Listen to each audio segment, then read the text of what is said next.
25번 문제부터 풀어보도록 하겠습니다. 25번. K씨는 현재 시점에서 30년 만기 연 10% 이자율로 20억 원 차입하는데 두 가지 차입 방안이 가능하고요. 만기는 똑같답니다. 1안과 2안이 있는데 K씨가 2000년도 말에 지급하게 될 이자 금액의 차이입니다. 자, 1안과 2안을 딱 보니까 1안은 만기 일시 상환입니다. 2안은 원리금 균등분할 상환 방식이에요. 자, 그러면 우리가 1안 같은 경우에 이자 구하는 거 뭐 일도 아니죠, 이거는. 이거는 그냥 뭐 여러분 20억 곱하기 이자율 얼마입니까? 10%, 10%. 이게 시장 이자율이라는 거잖아요. 이게 10%. 어렵지 않게 쓸 수 있고, 그러면 얘가 2억인가요? 2억이 된다. 어렵지 않게 우리가 얘기할 수 있을 것 같고, 원리금 균등분할 상환, 요 방식이 좀 계산하기가, 숫자가 약간 좀 더러운 것 같은데, 그래도 한번 계산해 보면, 이거는 뭐 과거에 기출에도 한 두어 번 나왔기 때문에 여러분들이 쉽게 접근할 수 있을 것 같은데, 숫자가 더러운 게 좀 짜증난다. 자, 일단은 20억의 현재 가치, 20억의 현재 가치는 매년 발생하는 원리금 곱하기 PVIFA 거기에 10%에 30년 해서 일단 원리금부터 구해야겠죠. 원리금부터 구해야 되고요. 그럼 원리금을 구하면 얼마가 나오냐? 이 원리금이 말이죠. 얼마가 나오냐면 212 158 82. 아주 숫자가 살짝 더럽지만, 자, 우리가 원리금 균등분할 상환 방식으로 만약에 갚을 때 2000년도 말에 이자 지급하는 거를 여러분들이 빠르게 식을 쓰시면 됩니다. 어떻게? 현재 시점의 가치가 20억이죠? 그렇죠? 20억이죠? 20억에서 곱하기 1.1 하게 되면은 1년 말 시점에 원리금 상환하기 전에 그 채권 금액이고, 거기서 원리금을 뺍니다. 원리금을 빼면 822 요렇게 되죠? 그쵸? 요렇게까지 하면은 이게 1차년도 말의 잔고 가치죠. 1차년도 말에 그 채권의 가치고, 거기서 2차년도 말에 지급하게 될 이자는요, 10%를 그냥 곱하면 되죠. 이렇게 10%를 곱하면은 얼마가 나옵니까? 이렇게 하게 되면은 이자가 198, 784, 118 이렇게 나오죠. 자, 요거 2억에서 빼면 되겠죠. 2억에서 198, 784, 118. 여러분 뭐 공부 열심히 하시다 보면은 계산기 여러분 저보다 더 빨리 두드리지 않습니까? 이거 금방 이거 계산할 수 있지 않아요? 아니니까 좀 걸리나? 이안과 이안의 차이 계산하게 되면은 정답은 2번이 됩니다. 2번. 자, 26번 문제입니다. 26번 문제는 뭐 간단하죠? 주가 배수 모형과 관련된 설명인데요. 자, 일단 퍼의 정의를 우리가 보시면 퍼의 정의가 주가 나누기 EPS 요거 아니겠습니까? 퍼의 정의가 주가 나누기 EPS다. 자, 그러면 여기서 1번부터 볼게요. 다른 조건이 일정하다면 요구 수익률이 낮을수록 퍼가 높게 나타난다. 자, 요구 수익률이 낮으면 주가가 어떻게 돼요? 요구 수익률이 낮으면 주가가 올라가죠. 주가가 올라간다. 주가가 올라가면요, 퍼는 어떻게 됩니까? 퍼도 올라갑니다. 주가가 올라가게 되면 퍼도 올라갑니다. 그래서 1번 맞고요. 그 다음에 2번 성장이 없는 기업의 퍼는 요구 수익률의 역수다. 어떻게 됩니까? EPS를 단순하게 K로 나눠준 다음에 그거를 EPS로 나눠주면 됩니다. 그러면 EPS가 약분되고요. EPS가 약분되고 결국은 뭐만 남습니까? 여기에 K분의 1. 그래서 퍼는 요구 수익률 역수다. 맞는 문장이 되겠고요. 그 다음에 다른 조건이 일정하다면 보수적인 회계 처리를 한다. 자, 보수적인 회계 처리를 한다라는 소리는요, 회계 처리는 뭐에 영향을 줍니까? EPS에 영향을 주잖아요. 근데 보수적인 회계 처리를 하게 되면 EPS가 어떻게 됩니까? 보수적인 회계 처리를 하게 되면 EPS를 작게 만들 겁니다. EPS가 작아지면요, 퍼가 올라가죠. 그래서 3번 틀렸습니다. 그 다음에 PBR은요. PBR은 요거는 뭐 암기죠, 여러분. 여러분은 ROE 곱하기 퍼. 이 PBR 요거는 솔직히 요거에 대한 그 뭐라고 할까 도출 과정은 생략하는 게 맞지 않을까 싶습니다. 요거는 여러분들이 당연히 암기하실 1차를 시험 봤으면 당연히 암기하실 내용이니까 요거는 그래도 설명드릴게요. PBR은 주가 나누기 BPS죠. BPS인데 얘를 이렇게 쓸 수도 있죠. 자, 이렇게 썼을 때 이게 뭡니까? 여기가 퍼죠. 요 앞에 부분이 퍼고 그 다음에 뒤에 부분, 이 뒤에 부분이 ROE가 됩니다. 자, 5번. 자, 5번 같은 문제 보시면 그 주식 가치를 상대평가할 수 있는 여러 가지 주가 배수 모형이 퍼 PBR PSR입니다. 이거는 뭐 너무 당연한 내용이니까 이렇게 하고 넘어가도록 하겠습니다. 자, 27번 풀어보도록 하겠습니다. 25개 종목의 주식에 동일한 비중으로 투자해서 구성된 포트폴리오 A의 베타가 1.1입니다. 그때 그 포트폴리오의 베타가 0.8인 주식 X를 전량 매도함과 동시에 주식 Y를 편입시킵니다. 그때 포트폴리오 A 베타가 얼마가 될 거냐? 라는 건데 원래는 이 베타가 1.12였습니다. 1.12였는데 25개의 종목에다가 동일한 비중으로 투자하잖아요. 그러면 25분의 1 곱하기 베타 X 1번부터 해서 여기 1이라고 쓸게요. 베타 1부터 해서 25분의 1 곱하기 베타 2 쭉 가서 25분의 1 곱하기 베타 25. 자, 요렇게 쭉 되겠죠.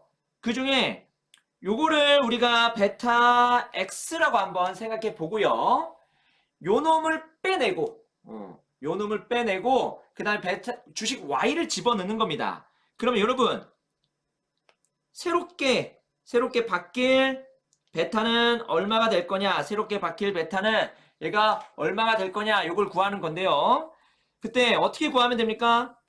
25분의 1 곱하기 베타 Y 2.3짜리를 넣죠? 2.3짜리를 넣고요. 2.3짜리를 넣고 그 다음에 나머지 얘네들 있죠? 뒤에 있는 애들을 여기다가 집어넣을 겁니다. 집어넣을 거예요. 자, 그러면 이 뒤에 있는 애들의 값만 우리가 바로 발라내면 되잖아요. 지금 여기 있는 베타 X가 얘가 얼마라고 되어 있었냐면 0.8이라고 되어 있습니다. 얘가 0.8. 그러면은 요거 자체를 구하게 되면은 얘가 얼마가 됩니까? 얘가 1.088? 여기가 1.088이 됩니다. 여기가 1.088. 그러니까 여기가 1.088이 되고요. 그런 다음에 25분의 1 곱하기 2.3 하고 그 다음에 1.088을 더하게 되면은 변경 후에 이 베타가 나오겠죠. 이 베타가 얼마 나오냐? 1.18 나옵니다. 그러면 1번이 정답이 되겠습니다. 자, 28번 문제입니다. 28번. 연일에 매년 말에 지급되는 A기업의 배당금은 5% 성장한대요. 현재 시점에서 주당 내재 가치는 5만원이고 베타는 1.5랍니다. 무혐의자율은 3%고요. 시장 포트폴리오 기대 수익률은 10%고요. 전년도 말에 지급된 주당 배당금을 구하는 거예요. 그러면 공식 자체가 너무 쉽죠? D0 구하는 거니까 D0를 식에다가 쓰겠습니다. 요렇게요. 쓰고 K-G 여기다가 집어넣으면 되죠? 요 공식에다 집어넣으면 됩니다. 그러면 지금 현재 주가는 5만원이고요. 그리고 우리가 구해야 되는 미지수는 D0고요. 그 다음에 성장률은 5%니까 1.05고요. 그 다음에 CFM이 성립한다고 했으니까 K2를 구해야겠죠? K2를 별도로 구하면 무혐의자율 3%, 그 다음에 시장 포트폴리오의 위험 프리미엄은 7%, 그 다음에 베타 1.5 해서 K2를 별도로 구합니다. 자, K2를 별도로 구하면 얘가 얼마가 될까? 자, K2를 별도로 구하면 얘가 13.5%가 나옵니다. 13.5%가 나오고 그 13.5%를 이제 여기다가 대입하면 되죠. 13.5% 마이너스 5% 해가지고 여기서 D0 역산해서 구하시면 됩니다. 아시겠죠? 그럼 5만 곱하기 8.5%죠. 0.085 나누기 1.05 하면은 4047.62 정도? 4047.62 정도 나오니까 가장 가까운 값은 뭡니까? 1번이 정답이 되겠네요. 4048이 가장 가까운 답이 되겠습니다. 그래서 28번의 정답은 1번이고요. 자, 29번 보도록 하겠습니다. 다음 조건을 만족하는 경우에 관한 설명으로 가장 적절한 항목만을 모두 선택한 것은 CAPM이 성립한다고 했고요. 포트폴리오 A랑 포트폴리오 B가 있는데 그게 최적 포트폴리오입니다. 여러분, 최적 포트폴리오라는 말이 나왔어요. 최적 포트폴리오. 자, 그 다음에 무혐이자율은 4%, 시장 포트폴리오의 기대 수익률 및 수익률 표준 편차는 15%, 10%랍니다. 자, 포트폴리오 A 베타가 0.6이고 포트폴리오 B의 베타가 0.4인데요. 자, 최적 포트폴리오란 말이 나오는 순간 A랑 B는 어디에 있다는 거예요? CML에 있다는 거거든요.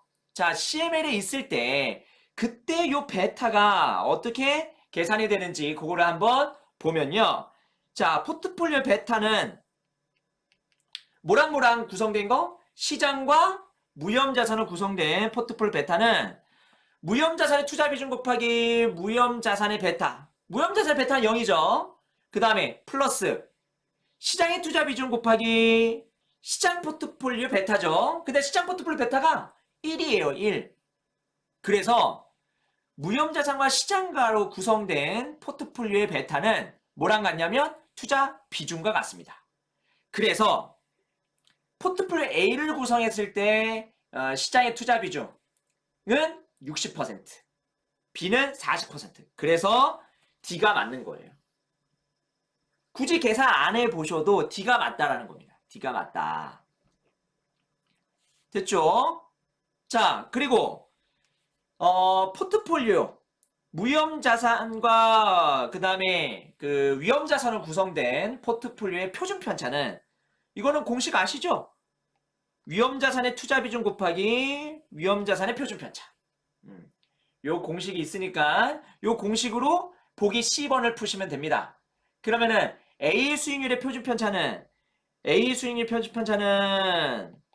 0.6 곱하기 시장 표준 편차고 그 다음에 B의 표준 편차는 0.4 곱하기 시장의 표준 편차죠. 이렇게 되는 거죠.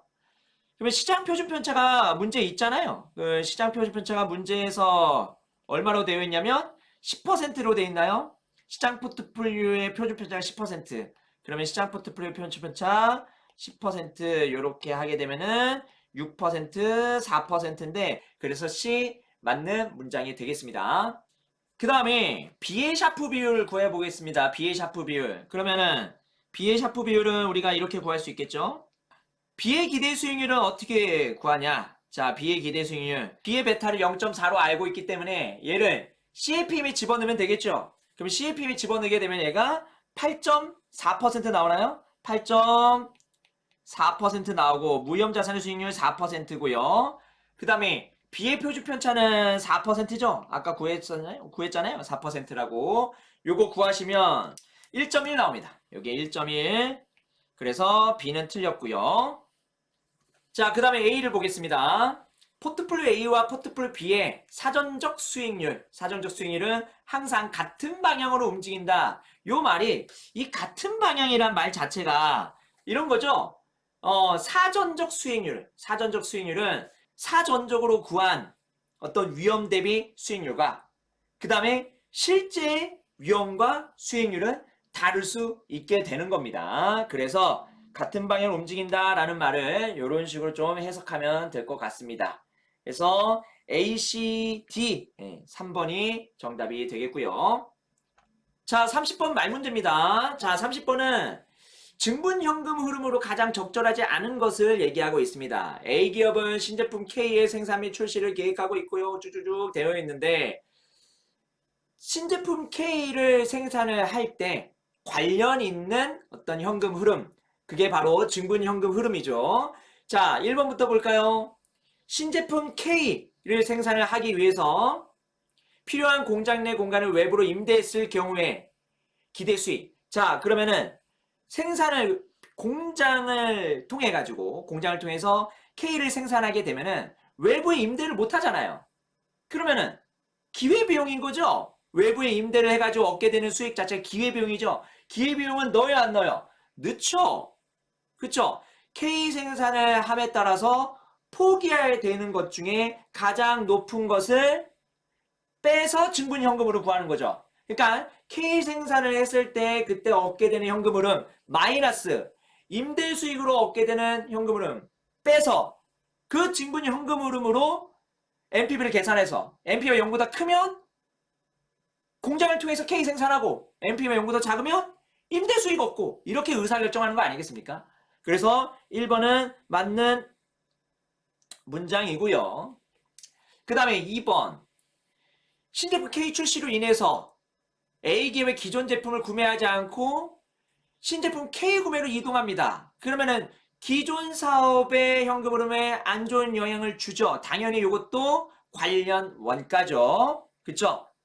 기존 사업의 뭐 잠식 비용 요 정도라고 생각하시면 되겠습니다. 당연히 관련 원가고요. 자, 그 다음에 3번은 그 3번 자체가 K를 생산하기 위해서 발생하는 비용이니까 당연히 넣어야 되고요. 4번은요. 작년에 지출한 시장 조사 비용은 올해 K 생산을 할 때 관련 원가입니까? 이미 지출한 거잖아요. 물론 걔 때문에 요거를 한다라고 가로에 써 있어가지고 여러분들이 막 헷갈리고 그럴 수 있겠지만 하든 안 하든 이미 발생한 비용입니다.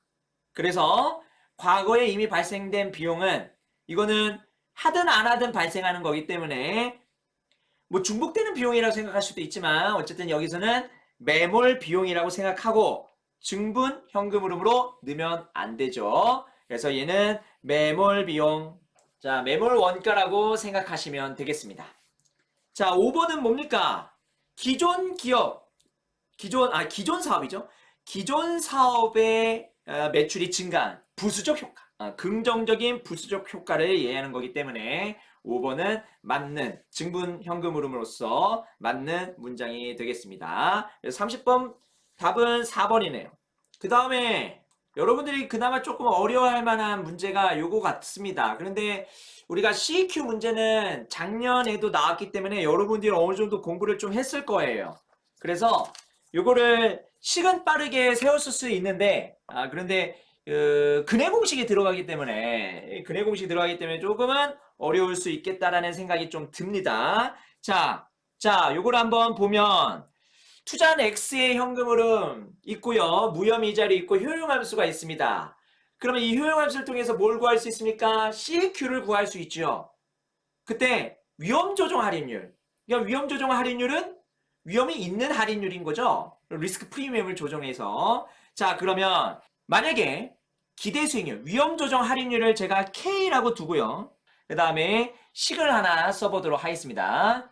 자, 얘는 결국은 위험 조정 할인율로 할인한 값과 그 다음에 무혐의자를 CQ를 무혐의자를 할인한 값은 같아야 됩니다. 그러면 요거의 기대가 얼마입니까? 요거의 기대가 그러면 280인가요? 280. 그 다음에 요거의 기대값 구하면 얘가 얼마입니까? 750인가요? 자, 그러면 280과 750을 할인하면 되죠. 그러면 280과 750을 할인해가지고 NPV를 구하면 280 나누기 1 플러스 K 750 나누기 1 플러스 K의 제곱 빼기 600 하면 NPV가 나오고요. 이게 위험조정 할인율, 왁법이죠, 왁법. 자, 그런데 CQ. 자, CQ를 구하게 되면 어떻게 되냐? 확실성 등가를 구해야 되잖아요. 확실성 등가. 자, 그럼 확실성 등가를 구하기 위해서 일단 뭘 구합니까? 여기에 기대 효용 구합니다. 그러면 요거의 기대 효용.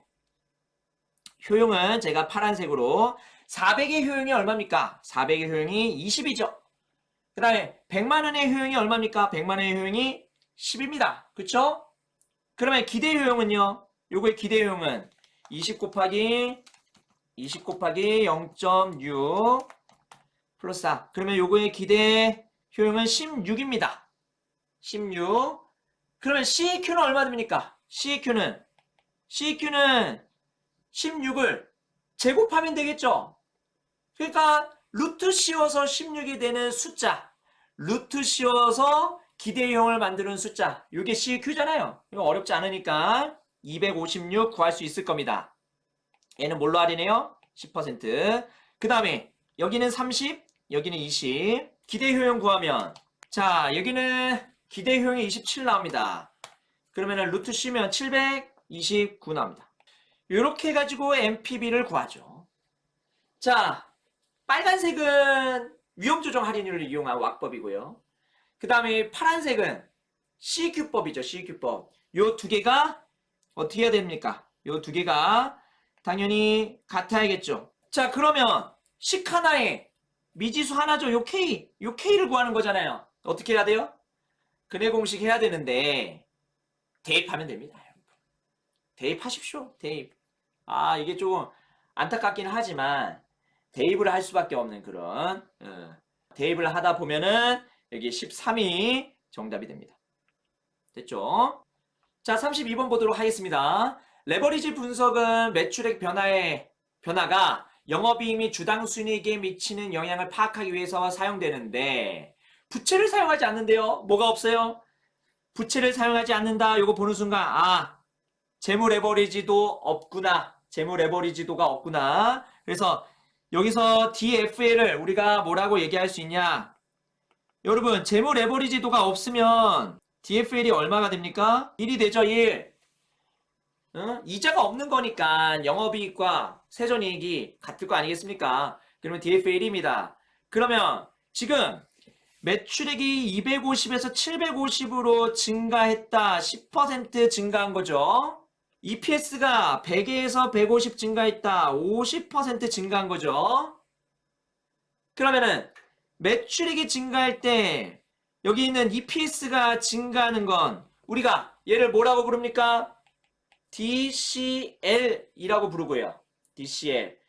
이 DCL이 지금 얼마입니까? 이 DCL이 5라는 건데 이 DCL이 5인데 DCL은 어떻게 더 구할 수 있어요? DOL 곱하기 DFL로 구할 수 있는 거죠. 그런데 여기서 부채가 없다고 했으니까 DFL이 얼마입니까? 1. 그러면 DOL이 얼마입니까? 5. 이렇게 되는 겁니다. 그래서 손쉽게 정답을 4번으로 체크할 수 있겠죠. 자, 33번 보도록 하겠습니다. 자본구조 이론에 관한 설명으로 가장 적절하지 않은 것은 뭐냐? 자, 1번 뭘까요? 1번 자기자본 대리비용이잖아요. 대리인 비용 이론 중에서 자기자본 대리인 비용과 관련된 건데 지분의 분산 정도가 크다. 그러면 너도 나도 갖고 있기 때문에 감시 기능이 약화됩니다. 소유 경영자의 지분이 낮다. 그러면 내 회사라고 생각하지 않습니다. 그러면 자기자본의 대리비용이 증가할 수 있죠. 그 다음에 밀러에 의하면 채권시장이 균형일 때 부채기업과 무채기업 가치는 무관련이잖아요. 그러면 맞죠? 77년도에 밀러의 균형부채 이론에 따르면 균형부채 하에서 즉 채권시장이 균형일 때 무관련 이론으로 회귀합니다. 그 다음에 자본조달 순위 이론에서는 최적자본 구조에 대해서 설명하지 못한다는 건 기출 문장에 있었으니까 어렵지 않게 풀 수가 있을 거고요. 그 다음에 타인자본 대리비용이죠. 타인자본 대리비용. 위험선호 투자 요인, 과소 투자 요인, 재산 도피 요인. 이게 바로 타인자본 대리비용과 관련돼 있는데요. 그 다음에 5번. MM에 의하면 법인세가 존재하는 경우에 부채 비율을 증가하게 되면 가중평균 자본 비용은 어떻게 되냐라고 했을 때 여러분들이 그 2차 기출 문장에도 있었고 제 객관식 교재에도 있었습니다만 제가 2차 기출 문장을 가져와 가지고 객관식 그 교재에다 썼죠. 그때 KD 곱하기 1-T 곱하기 V분의 B 플러스 K 곱하기 V분의 S 이렇게 되는데 만약에 얘가 증가하면은 얘가 얼마가 됩니까? 얘가 0이고 얘가 얼마가 됩니까? 얘가 1이니까 그래서 요것만 남는 거 아니냐라고 하는데 그런데 K가 어떻게 됩니까? K가 무한대 값을 가집니다. 그러면 요 값 자체가 0이 아닐 수 있어요. 그러면 얘는 어떻게 풀어야 되냐? 우리가 MM 공식에다가 넣으면 로 곱하기 1-t v분의 b 요렇게 쓸 수 있잖아요. 그때 요 놈이 1이죠. 그렇게 되면 얘만 남는다. 얘만 남는다는 거예요. 그래서 5번이 틀렸습니다. 자, 34번 문제. 무부채 기업인 U기업이 있고 그 다음에 부채 기업인 L기업이 있는데요. 뭐가 달라요, 여러분? 기대 영업이익이 지금 다릅니다. 기대 영업이익이 달라요. 그러면은 여러분 L기업 구할 때 이렇게 착각하셔가지고 틀리신 분이 있을 수도 있을 것 같아요. 요거 해가지고 아니면은 가중평균 자본 비용 구할 때 이렇게 해가지고 구하거나 해서 틀릴 수도 있을 것 같아요. 지금 U기업과 L기업은요. 같은 영업을 영위하고 있다고 절대 말하고 있지 않습니다. 그러면 함부로 U기업에서의 그 롤을 가져와가지고 함부로 L기업에다 대입하시면 안 돼요. 그게 이 문제의 일단은 함정이고요. 함정이고 자 하나씩 보도록 하겠습니다. 일단은 L기업의 베타를 구하래요. L기업의 베타. 여러분 각각의 기업의 베타를 한번 구해보면 지금 일반적으로 베타라고 하면요. 주식 베타를 얘기하는 겁니다. 주식 베타. 그래서 여기서는 그냥 베타 1.5라고 되어 있으니까 이 베타가 무슨 베타인지 정확하게는 안 알려줬지만 우리가 보통은 베타라고 하면 주식 베타를 얘기합니다. 그렇기 때문에 주식 베타로 생각해가지고 푸시면 되고 만약에 애매하다 그러면 세모 치면 되잖아요. 세모 치면. 자 그래서 U기업의 일단 베타를 구해봅니다. 자 U기업의 베타. 자 시장 포트폴리오의 표준 편차가 주어져 있습니다. 20%. 그 다음에 상관계수 곱하기 U기업 주식의 표준 편차 하게 되면 0.4가 이렇게 나오네요. 0.4 나오고 그 다음에 L기업의 베타, 주식 베타죠? 얘는 이렇게 푸니까 이거 얼마 나옵니까? 얘가 1.5가 나옵니다. 1.5 이렇게 나옵니다. 1.5가 나오고요. 그 다음에 자기자본 비용 구할게요. U기업의 자기자본 비용. 그럼 0.4 가지고 구하시면 되죠. U기업의 자기자본 비용은 저기 있는 U기업의 베타를 이용하면 되는 거니까요. 무형자산의 수익률이 5%입니다. 그 다음에 시장 포트폴리오의 리스크 프리미엄이 얼마입니까? 15%죠? 곱하기 0.4 이렇게 해서 구하시면 11% 나오니까 얘는 맞고요. 그 다음에 L기업의 가중평균 자본비용 구할 때 롤을 모르잖아요. 롤을 모르니까 함부로 여기는 로 11%라고 해가지고 거기다 대입하시면 안 됩니다. 얘는 정확하게 푸셔야죠. 자, 무형이자율 MM 이론이 성립하면은 보통은 무형부채를 사용하니까요. 5% 곱하기 법인세율이 40%니까 0.6. 그 다음에 부채 비율이 100%니까 2분의 1씩 하면 되겠죠. 자, 그 다음에 1.5 주식 베타를 SML에다가 집어넣어서 K2를 구하시면 U기업 말고 L기업 구하시면 얘가 27.5% 이렇게 나옵니다. 27.5%. 그래서 27.5% 곱하기 2분의 1 해가지고 구하시면 돼요. 이거 구하시면 15.25% 나옵니다. 15.25%. 그래서 틀렸다. 자, U기업의 가치를 한번 구해보도록 하겠습니다. 자, U기업의 가치는 얼마입니까? 영업이익이 2억이죠? 2억. 2억 곱하기 0.6 그리고 11%. 이렇게 해가지고 구하시면 되죠. 10.91억. 그 다음에 VL은요. 자, VL 구할 때 5억이잖아요. 조심하세요. 2억이 아니라 5억입니다. 5억 곱하기 0.6 하고 위에서 구했던 15.25% 해서 구해야 됩니다. 그러면 5 곱하기 0.6 나누기 0.1525 그러면은 19.67억 이렇게 나오니까 요거의 차이 있죠. 요거의 차이 하게 되면은 8.76 요 차이가 8.76이 나옵니다. 8.76억 그래서 5번도 맞는 문장이 됩니다.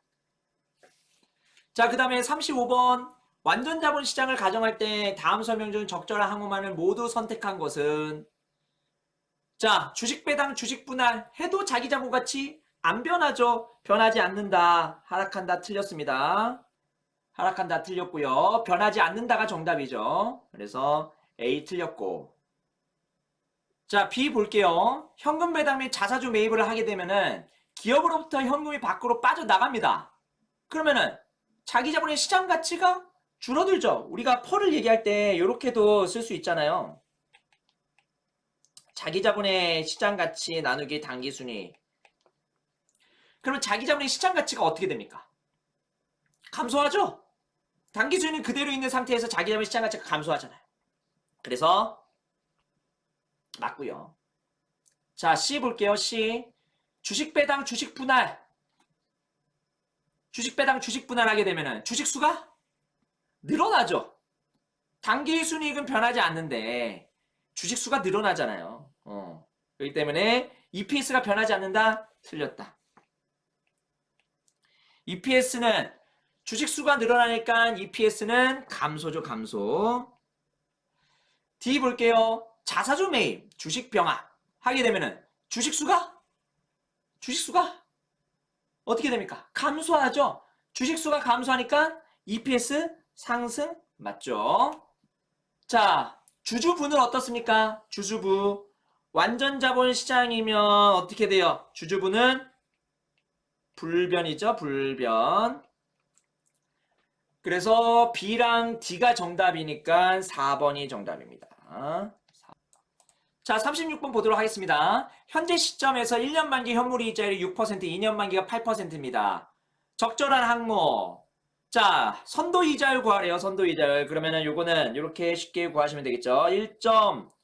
1.08에 1.08에 제곱은 1.06 곱하기 1 플러스 1F2 이렇게 해가지고 선도이자율 구하시면 되죠. 요 선도이자율이 얼마 나오냐면 10.04% 반올림에서 10.04%가 나옵니다. 자, 그러면 B 볼게요. 요거는 맞고요. A 맞고 B 볼게요. 기대가설에 따르면 1년 후 단기 이자율, 예상되는 단기 이자율이 얼마가 됩니까? 선도 이자율과 똑같죠. 그래서 얘가 얼마로 되냐면 얘가 10.04%가 되죠.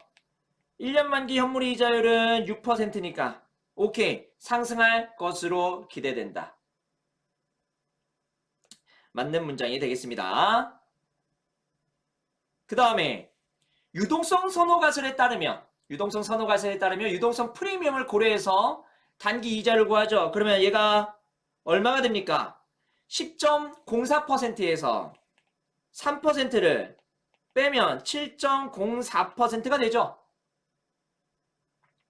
7.04%가 되죠. 그런데 1년 만기 현물 이자율이 지금 6%니까 상승할 것으로 기대되네요. 틀렸네요. 그래서 A, B만 정답입니다. 2번이 정답입니다. 자, 37번입니다. 채권의 투자 전략에 관한 설명으로 가장 적절하지 않은 것은 1번 목표 시기 면역 전략에 따르면 채권의 듀레이션이 목표 투자 기간보다 짧은 경우에 보통은 채권의 듀레이션하고 목표 투자 기간이 같으면 목표 시기 면역 전략이 성공했다. 목표 시기 면역 전략을 하고 있다. 이렇게 얘기하잖아요. 그러면 재투자 위험과 가격 위험이 완벽하게 상쇄되기 때문인데 지금 어떤 상황인 겁니까? 채권이 이렇게 있는데 자, 채권이 이렇게 있을 때 지금 듀레이션이 여기에 위치해 있는 거고요. 그 다음에 타겟이 여기에 위치해 있는 거라는 거죠. 그렇죠? 타겟이 여기라는 거죠. 자, 그러면 지금 듀레이션을 타겟으로 해야 되는데 타겟이 더 뒤에 있어요. 자, 가격 위험은 듀레이션까지 하게 되면은 요렇게 할인해서 가격 위험을 산정할 건데 지금 요렇게밖에 못하죠. 요렇게밖에. 그러면 가격 위험은 어떻습니까? 가격 위험은 듀레이션을 타겟으로 했을 때보다 작아지는 거죠. 가격 위험이 작아지는 거예요. 그렇죠? 자, 재투자 위험은요. 중간에 발생하는 다양한 현금 흐름들을 타겟까지 하게 되면은 듀레이션까지 하게 되면 요렇게 재투자를 하는데 근데 타겟까지 하게 되면 더 많이 재투자가 되죠. 그럼 재투자 위험은 커지죠. 그럼 가격 위험은 작아지고 재투자 위험은 커지고 그러면 1번 틀렸네요. 지금 가격 위험이 작아지고 재투자 위험이 커지는 거니까 틀렸습니다. 틀렸습니다. 됐어요. 자, 2번 순자산가치 면역 전략에 따르면 자산과 부채의 듀레이션을 조정해서 자산가치 변동액과 부채가치 변동액을 부채기의 변동의 차익을 0으로 그러니까 자산가치 변동액과 부채가치 변동액을 같게 만들어주는 거죠. 그렇게 되면 그 차이가 0이 되고 그러면 순자산가치는 이자료 변동과 관련 없이 일정하게 된다. 정확한 설명이고요. 그 다음에 채권의 채무불이행 위험하고 수의상환 위험은요. 면역 전략을 통해서 제거되지 않는다. 자, 돈을 못 갚게 되면 면역 전략이 무슨 소용입니까? 그리고 만기 전에 만약에 막 상환하게 되면 면역 전략이 무슨 소용입니까? 그래서 채무불이행 위험이나 수의상환 위험은 제거되지 않는다. 다른 여러 가지 방안을 통해서 얘네들을 제거해야 됩니다. 그 다음에 4번 듀레이션만을 이용하는 면역 전략은 볼록성을 고려 못하죠. 자, 볼록성을 고려 못한다는 소리를 여기에 비선형 관계, 볼록한 관계를 반영하지 못한다. 이렇게 표현을 한 겁니다.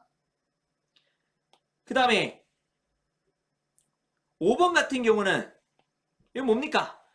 현재의 수익률 곡선이 우상향이면서 변하지 않을 것으로 예상되게 되면 수익률 곡선 타기 전략을 할 수 있고 거기서 추가적으로 내가 이득을 얻을 수 있게 되는 거죠. 만약에 내 예상이 맞다면 이게 수익률 곡선 타기 전략이죠. 기출로도 계산 문제로도 나왔었어요. 수익률 곡선 타기 전략은 계산 문제로도 나왔기 때문에 그리고 말 문제로도 기출에서 여러 번 나왔기 때문에 이렇게 보면 될 것 같습니다. 자, 38번 문제입니다. 배당을 하지 않는 A기업의 현재 주식 가격은 10,000원이고요. 행사 가격 10,000원짜리 유럽형 옵션이 현재 시장에서 거래되고 있습니다. 자, 주가가 어떻게 변합니까? 10,000원짜리가 1년 후가 되면 12,000원 되거나 8,000원 되거나 이렇게 되죠. 자, 그렇게 될 경우에 콜옵션의 만기 가치랑 풋옵션의 만기 가치를 각각 구할 수 있는데요. 자, 콜옵션의 만기 가치를 한번 구해보면 12,000원으로 상승할 때 얼마가 됩니까? 2,000원이 됩니다. 12,000원 상승할 때 2,000원이 되고 8,000원 하락할 때 0. 풋옵션은 여기가 0, 8,000원 하락할 때 2,000이죠. 자, 그러면 여러분 풋옵션의 균형 가격, 콜옵션의 균형 가격을 무형 해치 포트폴리오를 이용해 가지고 뭐 구할 필요가 없습니다. 위험 중립 확률 바로 구하면 되죠. 위험 중립 확률 얼마가 됩니까? 제 계산기로 빠르게 구하면 10,000 곱하기 1.1 빼기 8,000 하고 나누기 12,000과 8,000의 차이 4,000 하게 되면 0.75. 요거는 뭐 여러분들이 알아서 잘 구할 겁니다. 제 수업을 듣든 뭘 하든 빠르게 알아서 잘 구했을 거고요. 자, 그때 요 0.75 가지고 콜옵션의 가격을 구하게 되면 얼마가 됩니까? 2,000 곱하기 0.75 한 다음에 나누기 1.1 하면 되죠. 풋옵션은요. 2,000 곱하기 0.25죠? 그러면 454.54 나옵니다. 풋옵션의 균형 가격이 454.54가 나옵니다. 그래서 1번이 바로 틀렸습니다. 2번 맞고요. 자, 그 다음에 3번, 4번, 5번을 어떻게 풉니까? 자, 주가의 변화가 얼마입니까? 주가의 변화가 4천. 콜옵션의 가격 변화는 2천. 풋옵션의 가격 변화는 2천인데 위에서 밑을 뺀다 라고 하게 되면은 마이너스 2천이라고 적을게요. 마이너스 2천. 자, 그러면 내가 주식을 하나 가지고 있으면 4천원 변동해요. 그러면 그거를 콜옵션을 막기 위해서는 몇 개? 2개 매도죠. 2개 매도. 여기서 2개를 해줘야 4천과 삐까 뜨잖아요. 자, 그러면 자, 풋옵션의 델타. 자, 풋옵션의 델타는 어떻게 구합니까? 자, 콜옵션의 델타랑 풋옵션의 델타. 자, 일단은 콜옵션의 델타 구하면은 0.5가 나오네요. 4천분의 2천. 4천분의 2천 해가지고 콜옵션의 델타 0.5가 나오고요. 풋옵션의 델타는요. 마이너스 0.5가 나오네요. 4천분의 마이너스 2천. 4천분의 마이너스 2천. 마이너스 0.5 나오고 아니면은 요 콜옵션의 델타에서 1을 빼가지고 풋옵션의 델타를 구할 수도 있습니다. 어쨌든 그렇게 하게 되면 4번, 5번 다 맞는 문장이 되겠습니다. 자, 39번 문제 보도록 하겠습니다. 선물에 관한 설명으로 가장 적절하지 않은 것은 자, 1번 선물 가격과 현물 가격의 차이가 베이시스입니다. 베이시스. 근데 그 베이시스는요. 만기로 갈수록 작아지죠. 그 다음에 2번 현물, 선물 등가시, 현선물 패러티에서 효율적인 시장. 여기서 효율적인 시장이라는 거는 그냥 완전 자본시장, efficient market이라고 보시면 돼요. 당연히 그때는 차익거래의 기회가 존재하지 않겠죠. 2번 맞는 문장입니다. 자, 3번 선물 가격은 보유 비용만큼 현물 가격과 차이가 발생한다. 그쵸? 현선물 패러티잖아요. 2번에서. 그래서 보유 비용은 더하고 보유 수익은 빼고. 근데 그 보유 비용이 이자랑 보관 비용 포함해서 얘기하죠. 이자랑 보관 비용 포함해서 보통 얘기합니다. 그래서 보통은 보관 비용만 보유 비용으로 얘기하기도 하는데 그래도 cost of carry 들고 있음으로 해가지고 발생하는 비용 내가 지금 들고 있음으로 해서 발생하는 비용 다 넓게 포함해서 이자 비용과 보관 비용까지 얘기를 한다라고 보시면 되겠습니다. 자, 4번 볼게요. 4번 선물의 가격이 미래의 기대 현물 가격보다 높게 형성되었다. 선물이 더 높게 형성되었다. 선물이 더 높게 형성되었다. 뭡니까? 콘탱고죠. 콘탱고. 선물이 크면 탱고 춤을 춘다. 선물이 크면 콘탱고다. 콘탱고. 틀렸습니다. 쉬운 문장이네요. 그 다음에 5번 명목 이자율이 국내보다 높은 경우 높은 외야. 그러면 외야 이자율이 더 높은 거죠? 자, 그러면 선물 환율은 어떻게 되냐? 선물 환율은 현물 환율에서 1 플러스 국내 이자율 1 플러스 국외 이자율인데 요게 더 크면 밑에 게 더 크면 그러면 선물 환율이 현물 환율보다 작아지겠죠? 5번 맞는 문장이니까 4번이 정답입니다. 자, 40번입니다. A기업은 신주를 발행해서 주식 교환 방식으로 B기업을 합병합니다. 합병 전 자료가 다음과 같고요. 합병하게 돼도 뭐가 시너지 단기 순이익은 발생하지 않네요. 요거 어렵지 않죠? 퍼가 있어요. 퍼. 그리고 주가 기준이랍니다. B기업 입장에서의 최소 주식 교환 비율이에요. 그러면 주가 기준으로 인해 가지고 우리가 주식 교환 비율을 우리가 산정을 할 텐데 여러분 여기서 바로 주가 기준으로 주식 교환 비율을 구해라 라고 하게 되면은 이 답이 하나밖에 없는 거잖아요.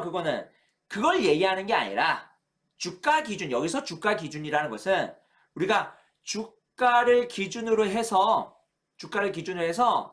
A기업 입장에서는 합병 전의 주가보다 합병 후의 주가가 더 크면 좋고요. B기업 입장도 합병 전의 주가보다 합병 후에 B기업 입장에서 주가가 더 크면 좋다. 그게 주가 기준이라는 거예요. 그래서 식이 이렇게 되는 거죠. B기업 입장이죠. B기업 입장에서 합병 전의 주가 어떻게 됩니까? EPS 곱하기 EPS 곱하기 퍼. 이게 B기업 입장에서의 합병 전의 주가죠. 요게 합병 B기업 입장에서 합병 후의 주가보다 커야 되는데 이게 요런 식으로 우리가 쓸 수 있죠. 요렇게. 자, 그러면 자, EPS AB 전체 단기 순위가 얼마입니까? A기업 같은 경우에는 주당 순위가 2,500에 발행 주식가 만주니까 2,500만 여기가 2,500만 그 다음에 B는 2천만 그리고 주식수가 만주 그 다음에 주식교환 비율 B기업 만주에서 주식교환 비율 2R이라고 쓸게요. 2R 이렇게 되죠. 그 다음에 퍼가 합병 후에 얼마가 됩니까? 20이 되죠. 20. 그 다음에 거기서 주식교환 비율. 지금 B 입장이니까 그래요. B 입장이니까 G에다가 요거를 해줘야 되죠. 요거. 선생님 이거를 왜 해줍니까? 지금 개념 설명이 아니죠. 암기가 됐어야 됩니다. B기업 입장에서의 우리가 주식교환 비율을 뒤에다가 곱해주는 거는 암기가 됐어야 돼요. 그러면 2R 구할 수 있죠. 2R 구하면 0.5보다